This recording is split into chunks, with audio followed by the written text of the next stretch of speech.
रावण के रहस्य। वेद और शास्त्रों का ज्ञाता रावण महापंडित था। अश्विन माह के 10वें के दिन प्रभु श्री राम ने उसका वध कर दिया था।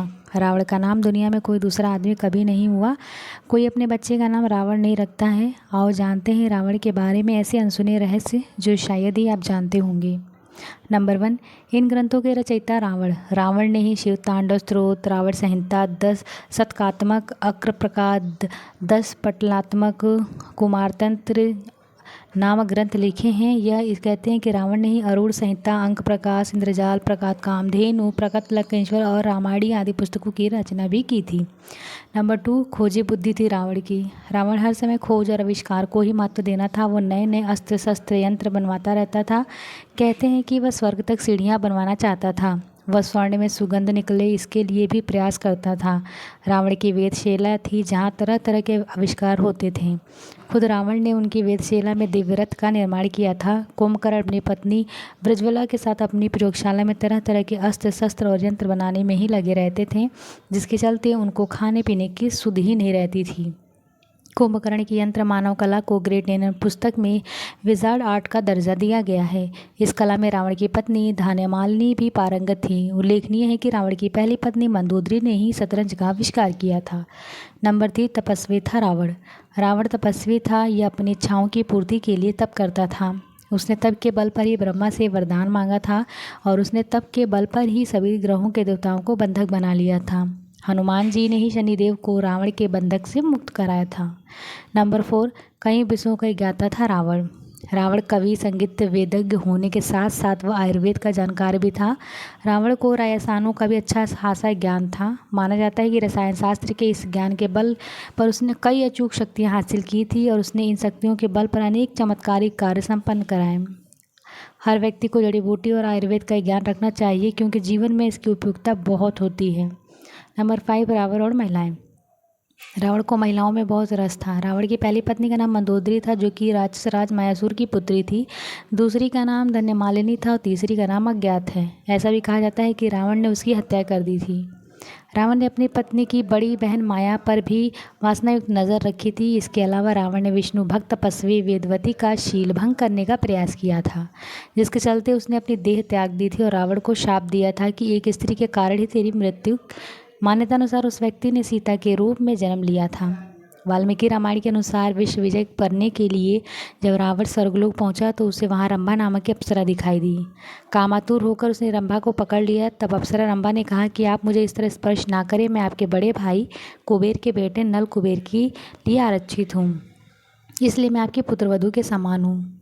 लेकिन रावण ने उसकी बात नहीं मानी और रंभा ने दुराचार किया। यह बात जब नल कुबेर को पता चली तो रावण को श्राप दिया कि आज के बाद रावण बिना किसी स्त्री की इच्छा के उसको स्पर्श नहीं कर पाएगा और यदि करेगा तो उसका मस्तक 100 टुकड़ों में बंट जाएगा।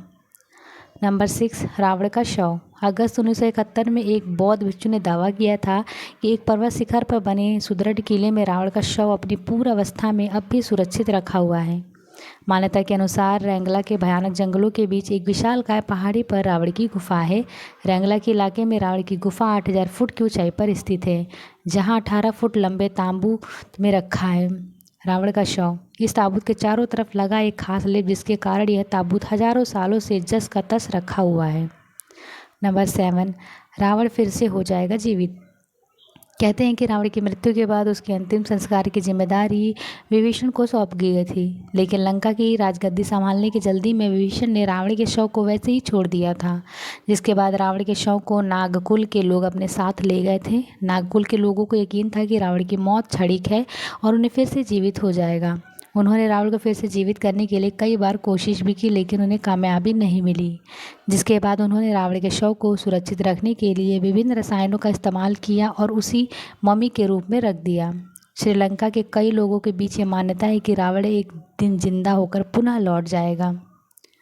नंबर 8, रावण का राजस्व विस्तार। रावण ने सुब्बा और बालद्वीप को जीत कर अपने शासन का विस्तार करते हेतु अंगद्वीप, मलयोद्वीप, वाराहीद्वीप, शंखद्वीप, कुशद्वीप, आंध्र पर विजय प्राप्त की थी। इसके बाद रावण ने लंका को अपना लक्ष्य बनाया। लंका पर कुबेर का राज्य था। आज के युग अनुसार रावण का राज्य विस्तार इंडोनेशिया, मलेशिया, बर्मा, दक्षिण भारत के कुछ राज्य और श्रीलंका पे रावण का राज था।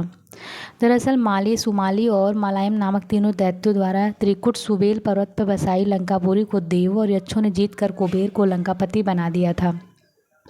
रावण की माता कैकसी सुमाली की पुत्री थी। अपने नाना के उकसाने पर रावण ने अपनी सौतेली माता इलविला के पुत्र कुबेर से युद्ध की ठानी, परंतु पिता ने लंका रावण को दिलासा दी तथा कुबेर को कैलाश पर्वत के आसपास के तिब्बत क्षेत्र में रहने के लिए कह दिया। इसी तारतम्य में रावण ने कुबेर का पुष्पक विमान भी छीन लिया। नंबर 9, रावण ने रचा था नया संप्रदाय। आचार्य चतुर्सेन द्वारा रचित बहुचर्चित उपन्यास स्वयं रक्षाम तथा पंडित मदन मोहन शर्मा शाही द्वारा 3 खंडों में रचित उपन्यास लंकेश्वर के अनुसार रावण शिव का परम भक्त था।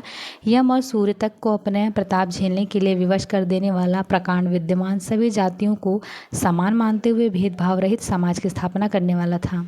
सुरों के खिलाफ असुरों की ओर थे रावण ने कार्यों के भोग विलास वाली यक्ष संस्कृति से अलग सभी रक्षा करने के लिए रच संस्कृति स्थापना की थी। यही राक्षस थे। नंबर 10, रावण के 10 सिर। रावण के 10 सिर नहीं थे, किंतु वह 10 सिर होने पर भ्रम पैदा कर देता था। इसी कारण लोग उसे दशनानन कहते हैं। जैन शास्त्रों में उल्लेख है कि रावण के गले में बड़ी बड़ी गोलाकार 9 मणियाँ होती थीं। उक्त 9 मणियों में उसका सिर दिखाई देता था, जिसके कारण उसके 10 सिर होने का भ्रम होता था। रामायण में वाल्मीकि ने रावण के लिए अनेक शब्दों का प्रयोग किया है, जैसे रावण, लंकेश्वर, दशानन, 10 ग्रीव, शंखधर, राक्षसिंह, रक्षापति, राक्षसाधिपम इत्यादि। कुछ गिनती के स्थानों पर ही वाल्मीकि ने रामायण के लिए 10 सिर सूचक दशानन, 10 ग्रीव या दशंकदंग जैसे शब्दों का प्रयोग किया था। जहाँ यह प्रयोग किया वहाँ पाते हैं कि रावण अपने प्रमुख 9 मंत्रियों से घिरा हुआ बैठा है।